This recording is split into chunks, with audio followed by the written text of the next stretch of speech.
Buenas noches, América. El exfiscal especial Robert Mueller volvió hoy a la palestra pública. Mueller compareció ante los comités de justicia e inteligencia de la Cámara de Representantes y dijo pocas cosas que no supiéramos.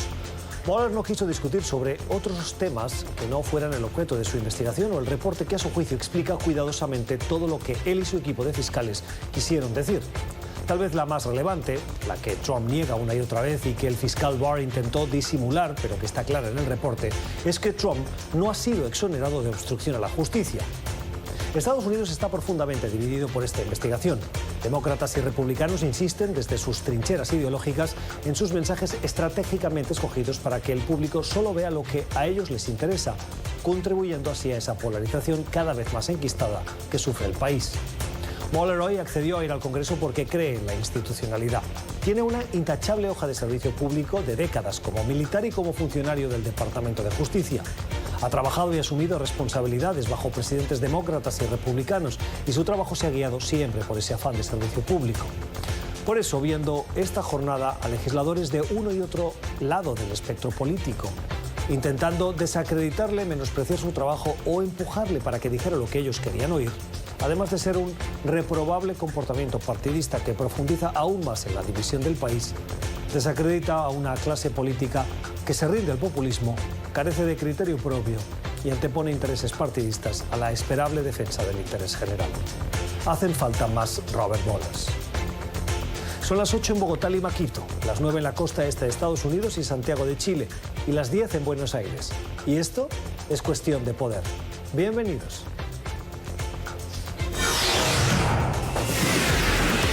Hoy en el programa, TPS para venezolanos no consigue mayoría en el Congreso. La Casa Blanca estudia otras medidas para los migrantes de ese país. ¿Es Brasil un paraíso para los contrabandistas? La corrupción es una de las mayores amenazas al futuro de América Latina.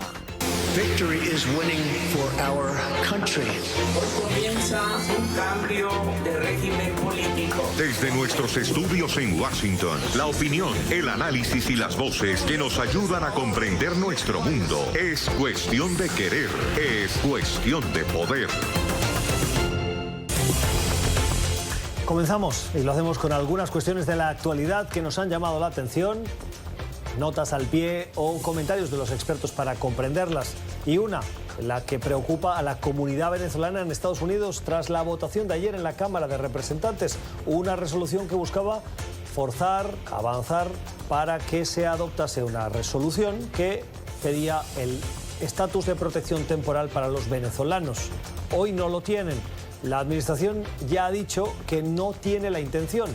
Esperaban que con esa resolución que avanzase en la Cámara y que luego fuera sensible en el Senado, se consiguiese hacer cambiar ese punto de vista. Pero no se alcanzaron los votos necesarios. Si bien sí hubo mayoría, se necesitaban 2/3. Votaron a favor 268 diputados, demócratas y republicanos, y 154 votos en contra. Pero se necesitaban los 2/3, 282.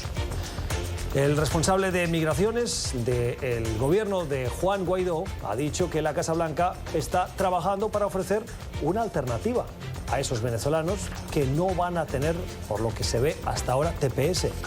Saludamos a Gustavo Marcano. El señor Marcano es ministro consejero de la Embajada de la Representación del Gobierno de Juan Guaidó en Washington. Señor Marcano, gracias por estar con nosotros. Bienvenido. ¿Qué viene ahora?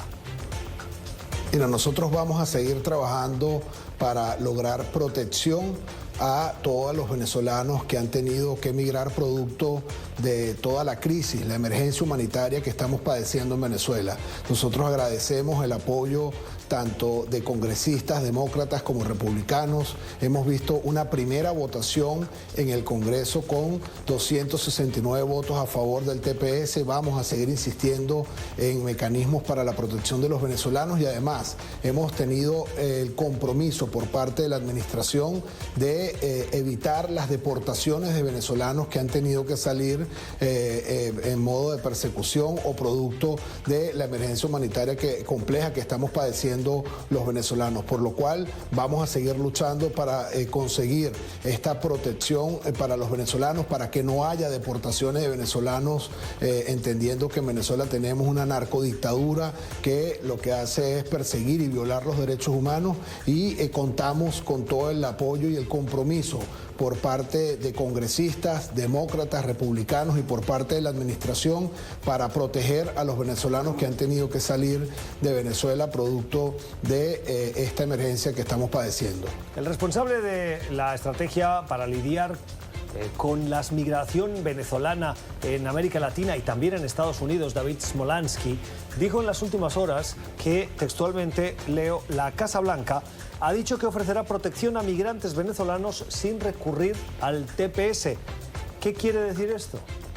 Sí, la administración del presidente Trump ha apoyado de manera irrestricta todo el esfuerzo, toda la lucha que estamos brindando millones de venezolanos por conquistar la libertad y por salir del narcorrégimen que hoy en día usurpa el poder en Venezuela. También nos ha manifestado su compromiso de no deportar a venezolanos, de conseguir maneras de protección para los cientos de miles de venezolanos que han tenido que salir hacia los Estados Unidos producto de esta emergencia humanitaria, y nosotros aspiramos que esta protección se materialice en la no deportación de venezolanos al país, en que se le pueda brindar permanencia legal y que puedan trabajar de manera legal en los Estados Unidos para poder tener precisamente ese cobijo y esa protección que tanto anhelamos mientras logramos salir de la dictadura. Ese compromiso se nos ha manifestado y nosotros vamos a seguir trabajando con la administración, trabajando con el Congreso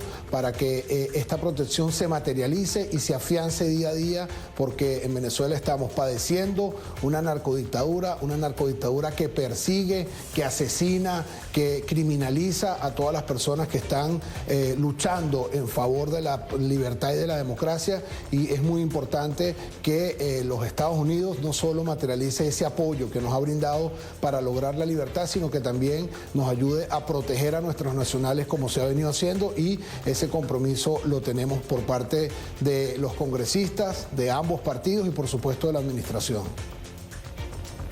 Y mientras la solución no llega, ¿qué pueden hacer los venezolanos en Estados Unidos? Mira, para todos los venezolanos que están llegando a los Estados Unidos es muy importante que accedan al portal web de la nueva Embajada de los Estados Unidos. Su dirección es us.embajadavenezuela.org. En la sección del registro consular, que pueda la persona registrarse para mantener comunicación con la nueva misión diplomática designada por el presidente encargado Juan Guaidó, y que nosotros podamos tener además un mapa claro de las necesidades y lo más importante, de dónde están nuestros nacionales y en qué condiciones se encuentran. Esto es una información que nosotros estamos recabando precisamente para estar en comunicación con todos los venezolanos y por supuesto para proteger a cada una de las personas que están llegando a los Estados Unidos. Es la opinión de Gustavo Marcano, es ministro consejero del gobierno de Juan Guaidó en la embajada en Washington. Señor Marcano, gracias, feliz noche. Muchas gracias, no vale, la orden siempre. Otras cuestiones de la actualidad nos llevan a un trabajo periodístico que ha elaborado un portal de información, Infomazonía. Nos llamó la atención porque saben que en Venezuela, además de una crisis económica, una crisis humanitaria, una crisis política, hoy hay un incremento de la corrupción y el contrabando. Un contrabando que también está afectando a, por ejemplo, la riqueza del país, particularmente el de la extracción del oro. Este trabajo periodístico pone de manifiesto cómo el crimen organizado se ha hecho con el control de las explotaciones de oro del país, de Venezuela. Él la está sacando a través de Brasil, a través del Caribe, buscando otros destinos para beneficio personal. Y que esto además está llevando a violencia, incremento del número de muertes y de inseguridad en las zonas donde se encuentra esa riqueza natural. El trabajo lo ha elaborado Infomazonía y vamos a saludar al reportero, a uno de los reporteros de este portal de información, el señor Bram Ebus. Señor Ebus, gracias por estar con nosotros, bienvenido. Dice este trabajo que desde el 2014 al menos 160 toneladas de oro han pasado para contrabando por Aruba y Curazao. Es decir, la salida por el Caribe, además, por supuesto, de Brasil. ¿Cómo está contribuyendo este oro de contrabando a mantener en el poder a Nicolás Maduro? Bueno, para responder a esta pregunta hay que entender un poquito lo que es minería en el sur de Venezuela. En el año 2016, Maduro decretó una zona inmensa destinada para la minería moderna, donde invitó a muchas empresas internacionales para participar en la bonanza de oro. Al final, nosotros hemos viajado a la zona buscando al gran capital inversionista, buscando proyectos mineros para ver lo que estaba pasando, pero lo que encontramos fue nada así. Nosotros identificamos una zona minera muy grande, pero participado por grupos al margen de la ley, que son bandas venezolanos llamados sindicatos. Tanto cuenta con la presencia de la guerrilla colombiana y fuerzas corruptas del ejército venezolano. Ahí entendemos que una gran parte del oro no va al Banco Central venezolano, lo que debe ser un paso obligatorio, ¿no? Pero ese oro cruza por rutas de contrabando tanto a Colombia que para el Caribe, antes de llegar a sus empresas compradoras a nivel internacional. Entendemos que el ejército está aprovechando de manera ilegal de esta riqueza mineral y está ganando grandes sumas de dinero a través de la extorsión y también a través del manejo de las rutas de contrabando, ¿no? Al llegar a las islas del Caribe, sobre todo Aruba y Curazao, hemos hablado con autoridades, hemos hablado con traficantes y empresas intermediarios. Y al final obtuvimos una gran cantidad de datos que mostraron a nosotros que en los últimos 4 años pasaron por lo menos 130 toneladas por Curazao y 30 toneladas por Aruba. Ojo, es importante entender que por las autoridades involucradas no necesariamente es contrabando, porque según ellos el oro siempre llega con los papeles que requieren, ¿no? Que son papeles de CENIAT, la aduana venezolana, pero no quiere decir que el oro viene de una mina legal, porque sobre todo las minas en el sur son minas ilegales. Los papeles pueden ser falsos o por corrupción uno puede obtener esos papeles y no causar mayor sospecha en las autoridades de las islas. Además de los oscuros intereses de personas próximas al régimen y de organizaciones criminales dentro de Venezuela, ¿hay intereses internacionales en este oro de contrabando? Sí, así se lo puede ver. El decreto arcominero firmado por Nicolás Maduro en 2016, al final es una rama legal alrededor, un sector criminal y ilegal. Entonces, como yo estoy mirando al arcominero, es un sector desregularizado en manos de grupos al margen de la ley que dieron una chaqueta legal para hacerlo parecer como un sector nuevo, ¿no? Pero realmente no hay nada de inversión estatal ni empresas oficiales, sino empresas de maletín. Y efectivamente hay una red de intereses internacional a la compra de oro. Ahí tenemos que entender también que no están manejando precios de mercado en Venezuela ni por la ruta de contrabando. Por ejemplo, sabemos que hay redes criminales que se aprovechan de la crisis migratoria, que están reclutando refugiados en varias partes de la frontera colombiana para mandar a estas personas en situaciones de extrema vulnerabilidad por la frontera con oro. Y claro que los precios que manejan para la compra y venta de oro son superior de los precios internacionales y por lo tanto uno puede adquirir ganancias muy grandes. ¿Cómo impacta en esta área de extracción de oro ilegal las sanciones impuestas por Estados Unidos? Honestamente estoy dudando si las sanciones son el camino justo para acercarse a frenar esta temática, ¿no? Sabemos que son sanciones sobre todo puestos a partes oficiales de la cadena de oro. pero nosotros no hemos mirado al oro que pasa por el Banco Central venezolano. Nosotros estuvimos investigando al oro que sale directamente de las minas por rutas de contrabanda al exterior. Entonces, si los Estados Unidos sancionan justamente partes de la ruta formal de oro, eso tiene como consecuencia que van empujando al oro por las partes informales, que son las redes de tráfico, y por lo tanto también actores criminales se van a aprovechar más porque se van a mover cantidades de oro más significativas por esas rutas ilegales. Son las explicaciones de Abraham Eus, periodista del portal de información Infoamazonía. Señor Eus, gracias. Feliz noche. Un gusto. Buenas noches. Y terminamos con la mirada positiva, una mirada que hoy nos lleva a Idaho. Miren lo que sucedió. Christian Larsen es un niño que tiene autismo de 9 años y le pidió reiteradamente, como puede pedirle un niño de esa edad, a su madre que le organizara una fiesta de cumpleaños. Su madre era renuente al principio, pero finalmente decidió poner un anuncio en Facebook para que sus amigos y conocidos con hijos pudieran venir a la fiesta y organizarla para su hijo Christian. ¿Qué pasó? Solo una persona confirmó. Esa experiencia le llevó también a la madre a poner en Facebook de nuevo que solo una persona había respondido. Y una amiga llamó al entrenador del equipo de béisbol de la zona y consiguió que los jugadores del equipo se sumasen a la iniciativa de asistir y confirmar su asistencia.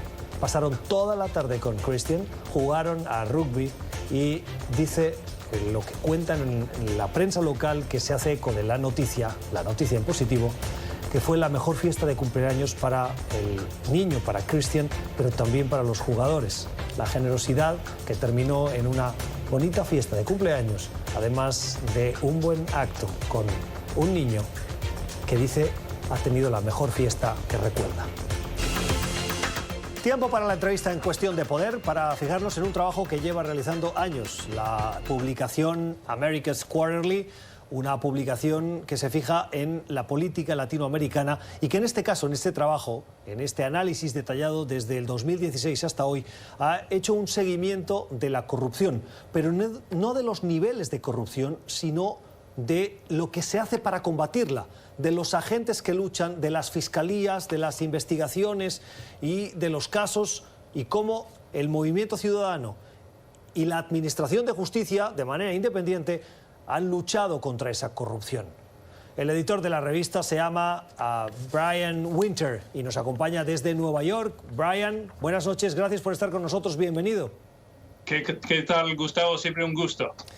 El gusto es nuestro. Hemos visto en el trabajo que acabáis de publicar y que de hecho se ha presentado hoy en Washington, pronto se hará una presentación también en Miami, un trabajo que llama la atención porque hace una comparativa y partía de un punto positivo de que la lucha contra la corrupción funciona, pero el trabajo también pone la alerta en que esos avances podrían estar en riesgo. ¿Por qué? No, exactamente. Y esta historia realmente comenzó unos 5 años atrás, cuando algo extraño comenzó a pasar en muchos países de América Latina, que los presidentes, senadores y empresarios que antes eran considerados como intocables, comenzaron a ir a la cárcel. Hubo varios casos de eso, tanto en Brasil, con el expresidente Luis Ignacio Lula da Silva, como el caso de Perú, notoriamente, donde ahora todos los expresidentes o están presos o están indiciados. Inclusive Guatemala, uno de los países considerados más inestables y con las instituciones más débiles del hemisferio, también mandaron a un expresidente, Otto Pérez Molina, a la cárcel. Mucha gente se enojó, y con cierta razón, por esos escándalos, porque la corrupción todos sabemos que es un mal social, pero nosotros desde aquí en la revista siempre lo tratamos como una señal positiva, porque la pregunta no era por qué la corrupción es más masiva ahora que antes, sino por qué es que se está detectando esos casos. Nos parece una historia de progreso y lo hemos resaltado de esa manera. El problema ahora es que ha habido algunos abusos por parte de fiscales y jueces por la región con el uso de la detención preventiva y otros, en fin, otros problemas que podrían poner en riesgo esa historia del progreso porque está como generando más acusaciones de bias político por parte de la justicia. De intención política detrás de esas investigaciones. Hablabas de las causas, solo has mencionado una, el uso abusivo de la prisión preventiva. ¿Qué otros elementos hay que contribuyen a poner en riesgo esos avances? Bueno, hemos visto en los últimos, el último mes y medio, por ejemplo, la divulgación de mensajes privados entre el ex juez federal Sergio Moro, que es ahora el ministro de Justicia del gobierno Bolsonaro en Brasil, entre él y los fiscales del caso. Parece por los mensajes, no tenemos todo el contexto, pero parece que él estaba como dando instrucciones y tratando de orientar a los fiscales de una manera que en Brasil muchos expertos legales dicen que no se puede. Esto, el juez Moro ya era acusado de tener algún bias contra el expresidente Lula y esos mensajes han reforzado entre muchos la visión de que el juez no estaba imparcial como un juez debe ser en el sistema brasileño. Ustedes hablan en esa publicación también de movimiento. No hablan de fiscalías, no hablan de departamentos de justicia, hablan de movimiento. ¿Es un movimiento? Nosotros pensamos que es un movimiento anticorrupción y usamos esa palabra movimiento a propósito porque tiene esas características. No es solo la justicia que está actuando de esa manera.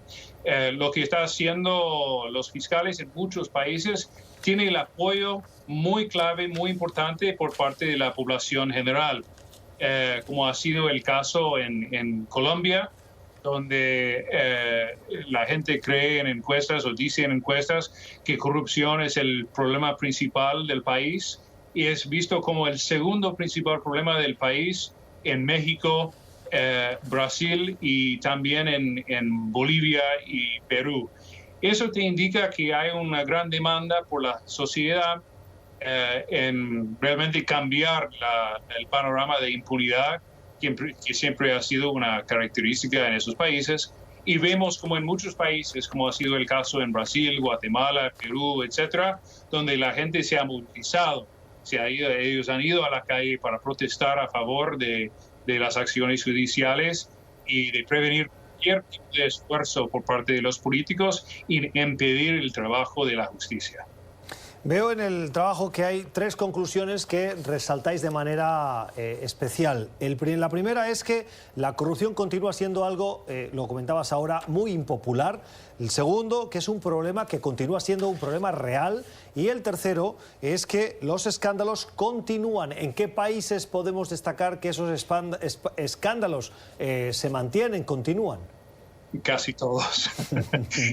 y lo digo riendo para no llorar, ¿no?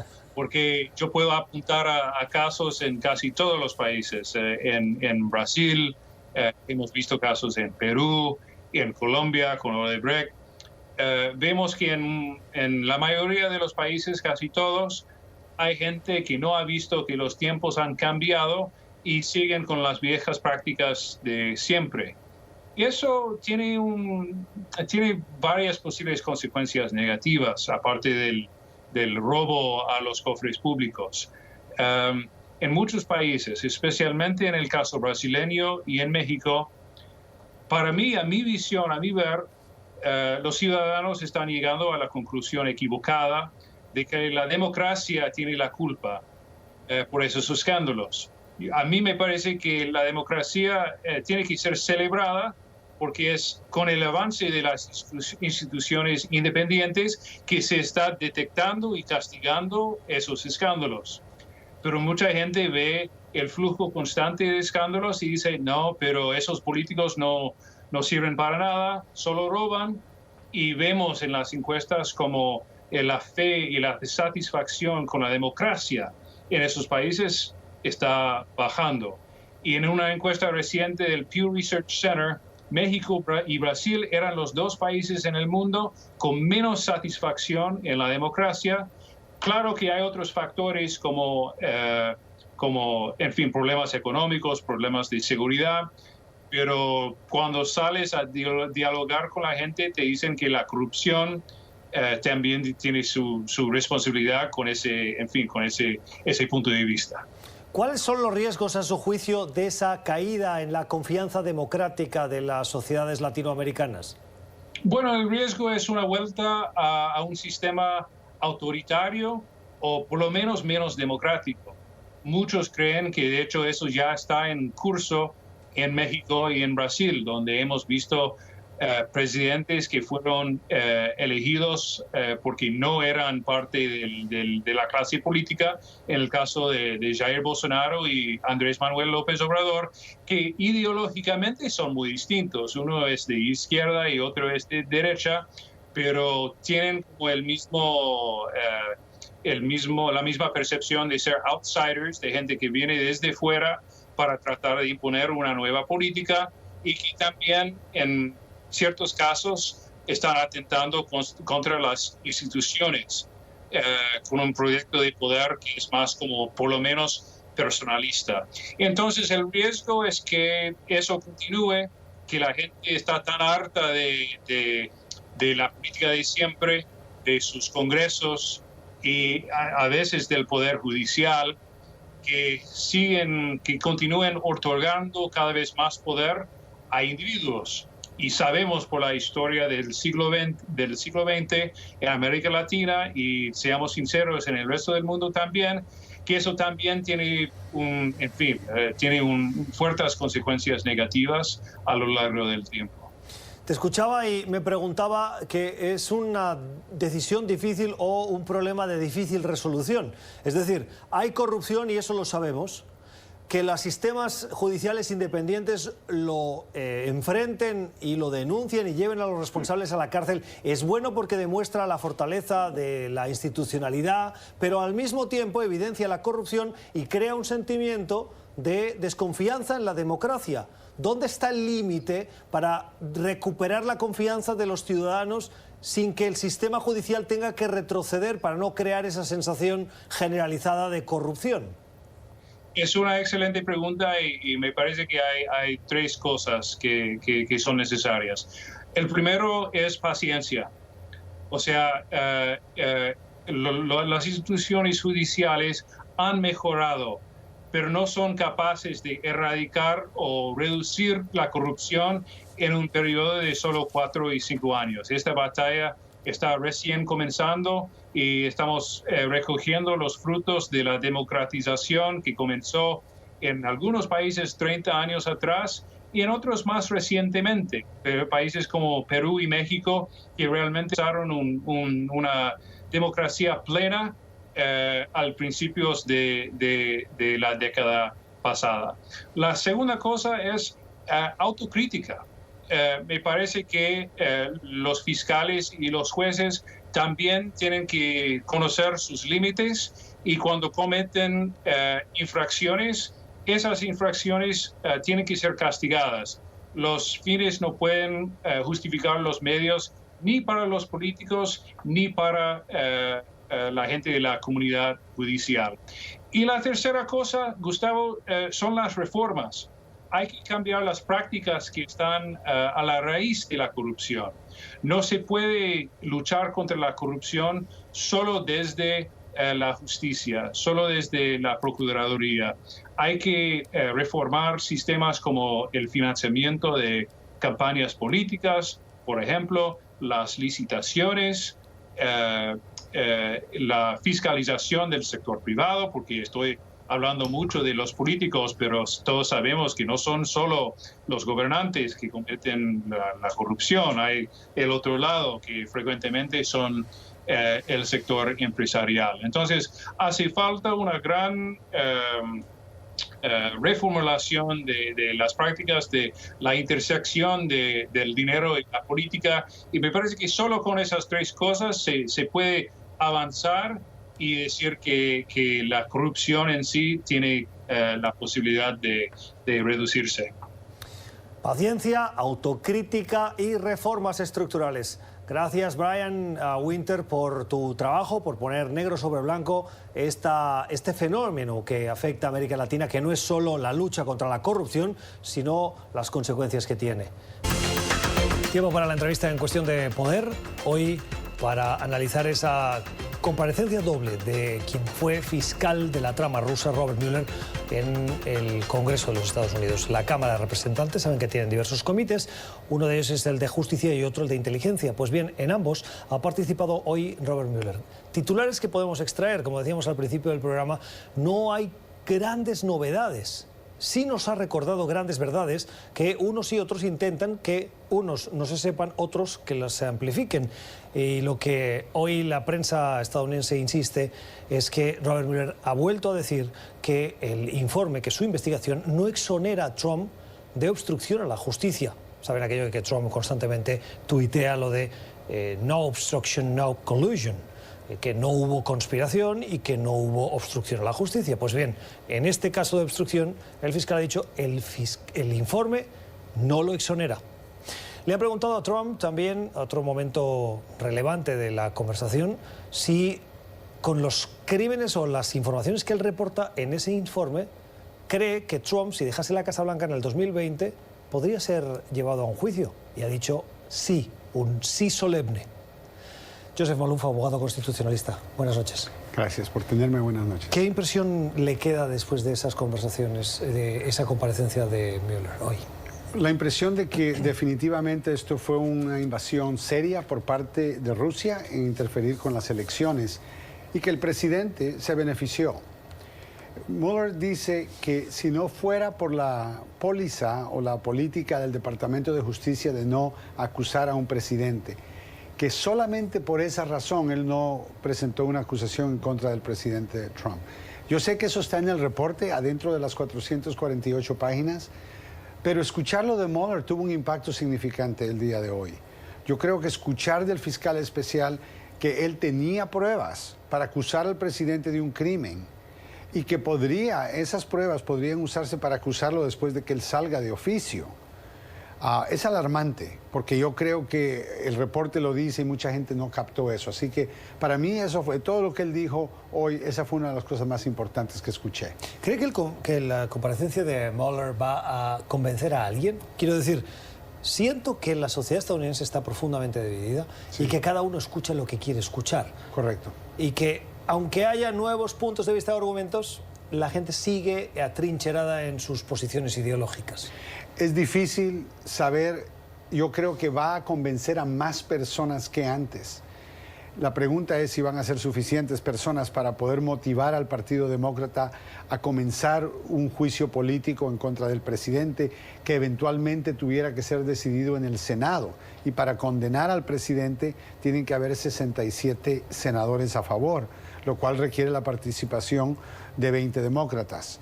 Por eso 20 republicanos. Por eso es difícil contemplar hacer un juicio político ahora. Yo creo que en los siguientes días la gente va a empezar a analizar lo que Mueller dijo hoy, lo que va a decir en el futuro y eventualmente decidir si vamos a permitir este comportamiento, si la conducta que el presidente tenía basado en ese reporte es conducta apropiada para un presidente y si esa es la nueva norma. Si lo normal ahora va a ser que un presidente puede acudir a Rusia, a China, a otros países para que le ayude a ganar las elecciones, que entonces ese va a ser el futuro de este país. Va a poner en riesgo la democracia, no cabe duda, pero no sabemos todavía, lo veo difícil. No creo que fue aquella sorpresa que la gente estaba esperando y consecuentemente no creo yo que va a ser suficiente para poder hacer el juicio político ahora. De hecho, lo decíamos también al principio del programa, el tono utilizado por algunos legisladores intentando desacreditar la figura, el trabajo de Robert Mueller ha sido llamativo. Absolutamente, y varios republicanos estaban diciendo, pero esta investigación comenzó ilegalmente. Ahora, quiero mencionar que aunque una investigación comience ilegalmente, o sin pruebas, o sin fundación, eso no significa que la conducta de la persona investigada no es criminal. Entonces, ya sea que comenzó bien o no, eso no exonera al presidente. Y ese fue el segundo punto que claramente se escuchó hoy. No hay exoneración de este presidente y no había conspiración admitió que no había colusión, eso le ayuda al presidente, pero en términos de obstrucción de justicia no tiene a dónde ir. Que eso, recordemos, ya lo decía el informe cuando lo presentaron, lo que pasa es que el ruido mediático hace que a veces las cosas se diluyan en la batalla de uno y otro y en las declaraciones. Hay un punto que me parece relevante y con la experiencia o la expertise que usted tiene. Le han dicho a Mueller si con las informaciones que hoy hay recogidas en ese informe cree que se puede abrir un juicio al presidente Trump cuando deje de ser presidente. Eso... Correcto. ¿Tiene fecha de caducidad? Quiero decir, si no le pueden acusar ahora porque Donald Trump es presidente, si pierde las elecciones del 2020, puede enfrentar ese juicio. Si las gana después del 2024, ¿puede seguir siendo llevado a la justicia o hay alguna fecha de caducidad de esas acusaciones? Hay una fecha, es 5 años en total, lo cual significa que si el presidente es reelegido, nunca confrontaría cargos. La manera de evitar que eso ocurra es cuando el fiscal va al jurado investigatorio y pide que el jurado investigatorio vote para encausar a la persona y después le pide al juez que selle el encausamiento. Lo que eso significa es que se suspende el pase de tiempo y se reabre ya cuando el presidente está fuera de oficio. Y podrían ser 10 años, 8 años, 7 años, no importa. Pero en este caso sabemos, basado en el testimonio de Mueller, que él no hizo eso y consecuentemente lo veo muy difícil. Y también va a ser una decisión del fiscal general. Sabemos que Bill Barr, el fiscal general elegido por el presidente, yo no creo que él tendría hacerlo. A ver si entiendo bien. Entonces, Robert Mueller puede tener esas acusaciones, esas pruebas. Correcto. Esa evidencia, esa sería la palabra, esa evidencia recogida. Y se va a un jurado. Correcto. A un gran jurado que se llama, que es un conjunto de ciudadanos. Correcto. Y les dice, oiga, yo tengo esta evidencia y le pido a un juez, quiero que esta evidencia no deje de pasar el tiempo, que no pierda su caducidad, que no prescriba. Correcto. Y por lo tanto le pido que selle esta evidencia. Correcto. Y aquí paramos el tiempo. Correcto. Y entonces pasan o 5 o 10 años o el tiempo que ¿quién? Que decida el juez o que decida el fiscal. El tiempo que pase depende de las circunstancias. En este caso sería el tiempo donde el presidente ya no es presidente. Al día siguiente ya puede el fiscal reabrirlo y decir, ahora quiero servir la acusación al acusado. Y comienza como que él hubiera sido acusado hace 4 años o 3 años atrás. ¿Y por qué sabemos a ciencia cierta que eso no se ha producido? Porque Mueller lo dijo, que no había ningún tipo de acusación bajo sello. ¿Pero podría haberlo hecho y no haberlo revelado para no contribuir al...? Sí, pero creo que él no hubiera hecho ningún comentario. Sí, si hubiera quedado callado no hubiera dicho nada, pero él afirmó que no había, así que lo dudo que hayan acusaciones. Ahora, hay otros crímenes que podrían llevar más tiempo. No todos los crímenes caducan en 5 años, pero lo que es obstrucción de justicia, perjurio, todos esos crímenes a nivel federal tienen 5 años para caducar. O sea que Donald Trump, si gana las próximas elecciones, toda esa carga de prueba queda suspendida o prescrita. Porque prescribe ya es inútil, ya no sirve, todo este esfuerzo fue por nada. Y el presidente está tratando de llegar a ese punto, claramente. ¿Qué viene ahora? Bueno, yo creo que si las otras personas que tienen que rendir testimonio, que ahora el Congreso y los comités están pudiendo llevar a corte, porque no al Congreso, porque el presidente rehusó cooperar, pero ahora las cortes han permitido en varias citaciones jurídicas de que estos testigos produzcan testimonio. Si entonces el comité, con lo de Mueller, más probablemente el testimonio de Hope Hicks, el testimonio de Don McGahn, Hope Hicks fue asesora de comunicaciones de Donald Trump y asistente personal de él. Y asistente personal, y Don McGahn él es el asesor legal, ex asesor legal de la Casa Blanca. Correcto. Y lo importante de Don McGahn y personas que están detrás de la investigación de Mueller es que ellos fueron los testigos de lo que pasó. Mueller es el investigador que miró todo. Él no es el que vio al presidente cometer un crimen. Don McGahn, como abogado de la Casa Blanca, no del presidente, recibió llamadas del presidente para que despidiera a Mueller, al investigador que estaba investigando al presidente. Después le pidió que escribiera una carta para negar que el presidente le había pedido que despidiera a Mueller, ya cuando McGahn se negó a hacerlo, amenazó hasta renunciar. Ese tipo de testimonio cambiaría la opinión pública. Y eso es algo que el Congreso todavía no ha logrado hacer. ¿Usted cree que eso cambiaría la opinión pública? Es difícil pensar que un presidente que le dice a un abogado de la Pero, Casa Blanca señor Maluf, que sí, fabrique evidencias para excusar si su despidió crimen. al director del FBI porque estaba investigándole y no pasó nada en este país. Yo creo que ese es un buen punto. Yo creo que los demócratas han fallado en no enjuiciar, comenzar un juicio investigatorio. No necesariamente acusar al presidente, pero han titubeado por temor de que más adelante esto va a causar que la gente vote en contra de los demócratas. No es cierto. El encauzamiento político de Bill Clinton fue muy distinto que lo que es este. Esto es obstrucción de justicia a niveles excesivos. Yo creo que si el Comité Judicial y de Inteligencia hubieran comenzado por lo menos audiencias investigatorias, que les hubiera dado más autoridad de poder jalar a estas personas, forzar a que testifiquen y determinar ahora si la opinión pública cambia. Pero cambiar opinión pública sin escuchar a los testigos es difícil. Lo estamos haciendo con comentaristas y con miembros del partido político de cada campo, pero no lo estamos viendo de los testigos que vivieron esto. Bueno, quiero preguntarle también sobre dos cosas de procedimiento, los que hemos seguido este caso. La Cámara de Representantes reprobó a el fiscal general William Barr. Correcto. Y a la asesora del presidente Kelly Conway. Correcto. Y lo hizo porque no asistieron a citaciones del Congreso. Correcto. ¿Qué valor tiene eso? Es decir, el Congreso los cita, ellos no quieren ir porque se amparan en la prerrogativa presidencial y el Congreso dice, muy bien, pues lo reprobamos. Y ahí queda todo. ¿Sirve para algo esa reprobación? Absolutamente. ¿Por qué? Es término largo. Lo que el Congreso va a querer es tener un récord en donde tú puedas decir, este presidente no ha cooperado y razón por la cual lo vamos a enjuiciar políticamente.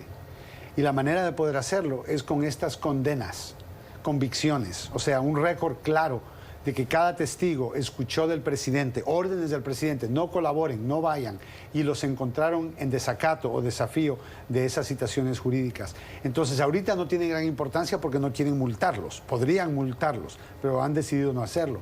Lo que me hace pensar que lo quieren para demostrar la acumulación de actos obstructivos por parte de la Casa Blanca. Y decir, esto no se trató de un testigo, esto lo hizo con Kellyanne Conway, lo hizo con Hope Hicks, lo hizo con Don McCann, lo hizo con tantas personas, que lo que tú ves es un patrón obstructivo del presidente suficiente para convencer en un futuro a un Senado de que el presidente es culpable de obstrucción.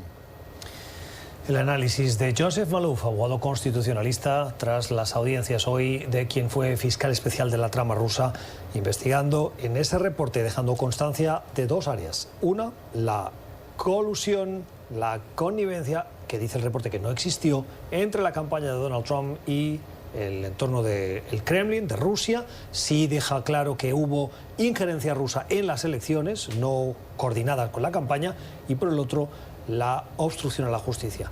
No imputan al presidente, pero dejan evidencia. Veremos qué pasa. Veremos. Gracias a las redes sociales.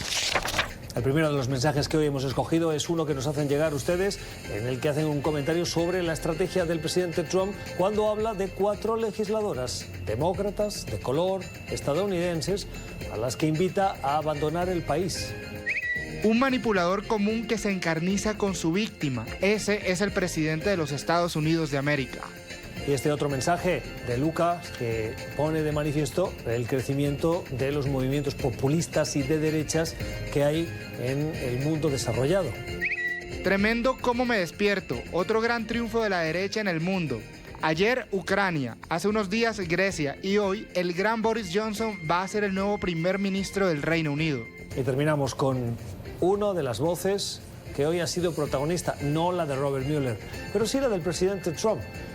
Tras escuchar esa comparecencia de Mueller en el Congreso, en esos dos comités, ha hecho una afirmación. La verdad es una fuerza natural. Una afirmación que hacemos nuestra y que estaríamos encantados y le invitamos a que también haga suya, ya que la tuitea, la verdad siempre por delante, en todo, en todas las afirmaciones, en todos los mensajes de Twitter que envía.